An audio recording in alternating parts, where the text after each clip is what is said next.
Major गौरव आर्या, आपको initially जरा ये बता दें मेजर गौरव आर्या, ये जो दिखाई दे रहा है और जो चल रहा है जी, वो क्या क्या है इस समय नटशेल में, जिसको समझ लेना चाहिए 3 से 4 मिनट। देखिए, सबसे पहले तो मैं बता दूं कि जिसने पाकिस्तानी डीजीएमओ ने जब इंडियन डीजीएमओ को फोन करा और जिससे रहम की भीख मांगी, वो हमारी रेजिमेंट के हैं, वो कुमाऊं रेजिमेंट के हैं, इंडियन आर्मी के डीजीएमओ। मुबारक हो। तो आना इनको कुमाऊनियों के चरणों में ही पड़ा।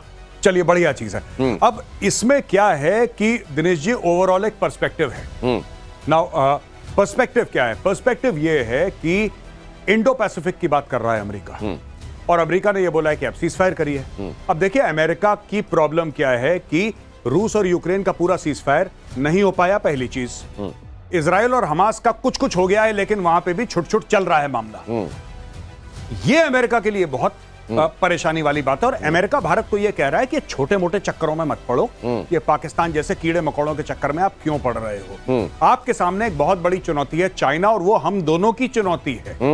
अच्छा, दूसरी तरफ पाकिस्तान का जो एम्बेसडर है अमेरिका में, वो जाके लेट जाता है, नतमस्तक हो जाता है और कहता है कि पापा मुझे बचाइए, पापा बहुत मार रहा है, वो गंदा आदमी है, वो बहुत मार रहा है, बचाइए।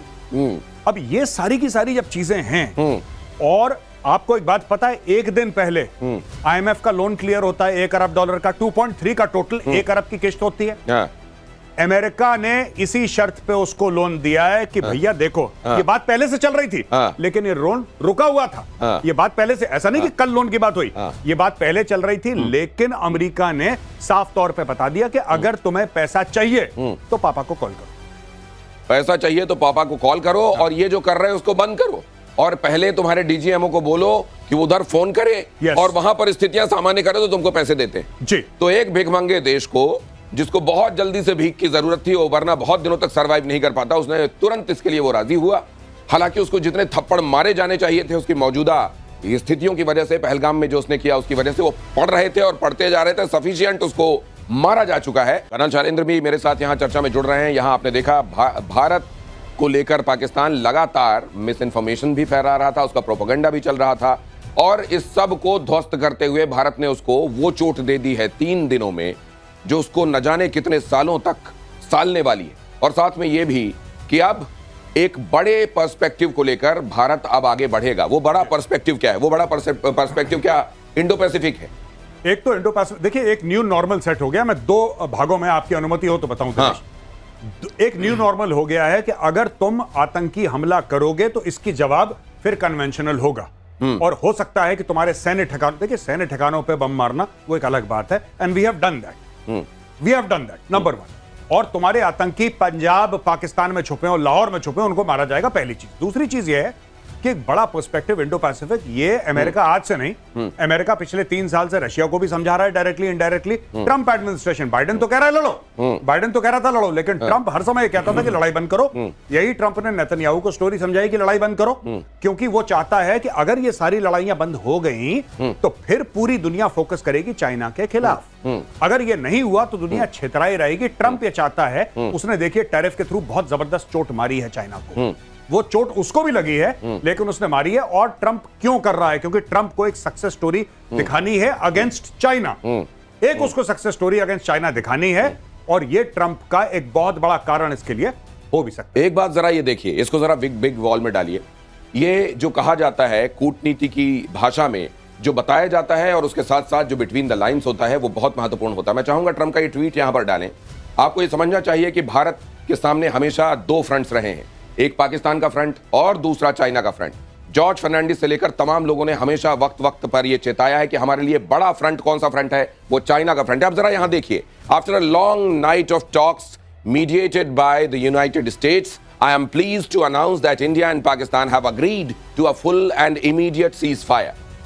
Congratulations to both countries on using common sense and great intelligence. Thank you for your attention to this matter. अब ये देखिए, यहाँ जो बात बताई जा रही है, अब उसको ध्यान से देखिए। जो नहीं दिखाई दे रहा है, जो प्लेयर नहीं दिखाई दे रहा, और आपको हमेशा ये बता दूं, सुन जू की जो कंट्री है, सुन जू का जो देश है, जिसको आप चाइना के नाम से जानते हैं, वो सिनेरियो में दिखाई नहीं देता, लेकिन वो खेल खेल रहा होता है। उसके खेल को वक्त से पहले खत्म कर देने का काम भारत ने यहां पर किया है।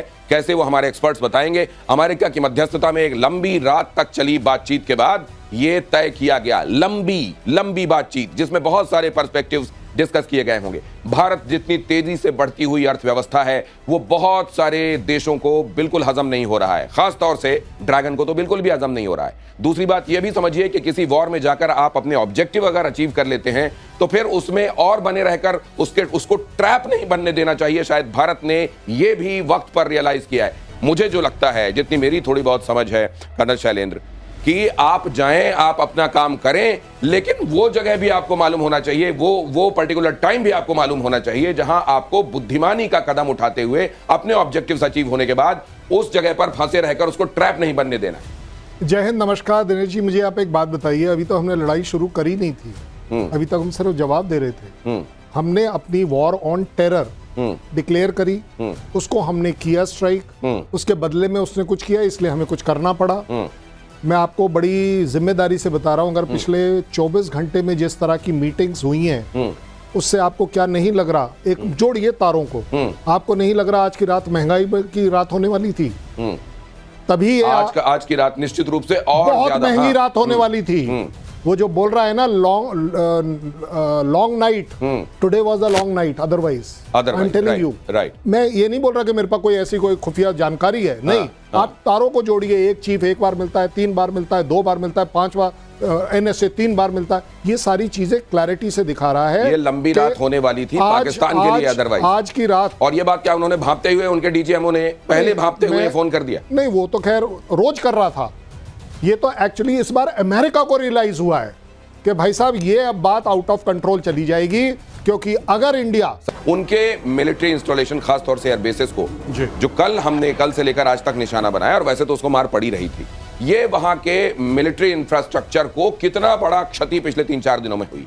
देखिए, जो इनको क्षति पहुंची है इंफ्रास्ट्रक्चर की, उससे मुझे लगता है कि कहीं ज्यादा साइकोलॉजिकल डैमेज पहुंचा है। देखिए, ऐसा है, ये साइकोलॉजिकल एट्रिशन ज्यादा है आपके? ज्यादा नहीं, जो इंफ्रास्ट्रक्चर को डैमेज पहुंचा वो तो पहुंचा है, उसको हम मना नहीं कर सकते। हाँ। वो एक बहुत भारी डैमेज है, लेकिन जो साइकोलॉजिकल डैमेज है, क्योंकि पाकिस्तान आर्मी ने हर समय अपनी जनता के सामने अपने आप को दिनेश एक सुपरमैन की तरह पोर्ट्रे करा है कि जी हम सुपरमैन है, हमें कुछ नहीं हो सकता। जब इंडिया, मैंने आपको कोट भी करा था आपकी शो में कि वो पाकिस्तानी टेलीविजन एंकर क्या बोल रही थी जब उसके सामने पूरे पैनलिस्ट बैठे थे। पाकिस्तानी टेलीविजन एंकर कहती है, उससे बोलती है कि या खुदा, क्या इंडियंस को यह नहीं पता कि हम एटमी पावर हैं? क्या भारत को यह नहीं पता कि हमारे पास न्यूक्लियर वेपन है? यहाँ पे भारत ने होगा तुम्हारे पास होगा, ठोक दिया इनको।